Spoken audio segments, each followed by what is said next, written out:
السلام علیکم ملګرو، امید لرم ښه روغ جوړ به وئ. نن بیا یوه کنوایه چې هغه کې 100 نه پورته ګاډي پرچنار ته ورسېدل، خو بدقسمتۍ سره چې کوم شي عوام ته ضرورت دی، کوم شي دلته خلکو ته ضرورت دی، هغه هغو کې نه راغلله. هغه کې ټول نه غټ شی چې کوم دی هغه فیول دی، پټرول دی، چې هغه نن سبا وخت کې حکومت ترڅي، پولیس ترڅي، آرمي ترڅي، اف سی ترڅي، ضلع انتظام ترڅي، صرف عام شهري دی چې هغه ته هېڅ قسم ته پټرول رسوي نه کېږي. بل شی چې کوم دی هغه ایل پي جي دی. ایل پي جي یو داسې شی دی چې دغه وخت کې هغه ډېر زیات استعمال کېږي. خلک چې کوم دي لرګیو استعمال اوس کوي، خو ډېر زیات په مسالو ګرفتار دي. ایل پي جي نه راغلل. دریم شی چې کوم دی هغه میډیسن دی. میډیسن اوسه پورې 8 کنوایه وشوې. دغو 8 کنوایو کې میډیسن کوم ګاډي دی هغه نه راوځي. نن ما خیال یو 2 ګاډیو کې راوتي دي، کوم ماته معلومات شوي دي. میډیسن کوم ګاډي دي چلو دا به مو ومنو چې پټرولو دپاره، ډیزلو دپاره، ټینکرو دپاره خطره دی. ایل پي جي دپاره خطره دی. فرض که ولګېدله ګولۍ ولګېده په بلاس کوي، دمکا کوي. د میډیسن دپاره څه خطره دی؟ لږ دې نه هم وپوهېږي. د میډیسن ادویات ویلې دغې کنوایه کې نه راځي.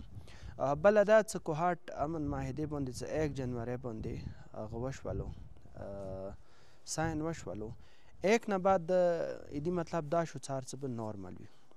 تقریبا یوه نیمه میاشته دې پوره کېږي، اوسه پورې حالات هماغسې دي.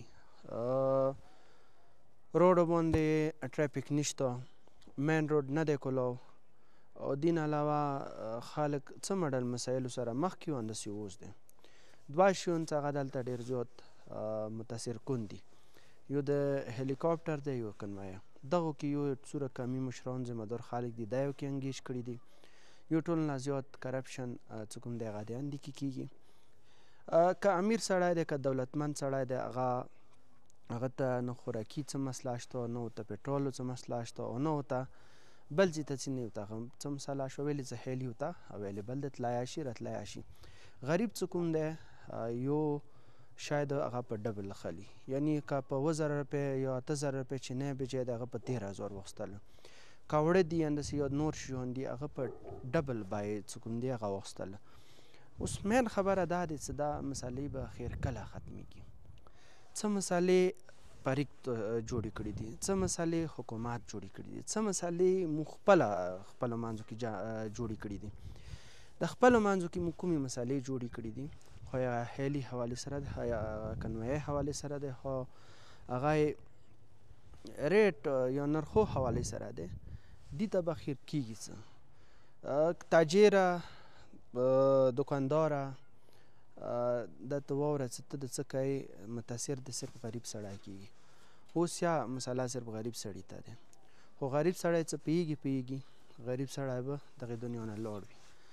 نو ګزارش دا دی چې قومي مشرانیت سبا کومه غونډه دی هغه کې پکار دی دغه شي باندې ډېر ټینګتیا وکړي، څه پکار دی د مزید د هیلي دی بند کړي، او کنوایه سیسټم دی بند کړي، روډ د کلو کړي، خو ټیک ټاک دی کلو کړي.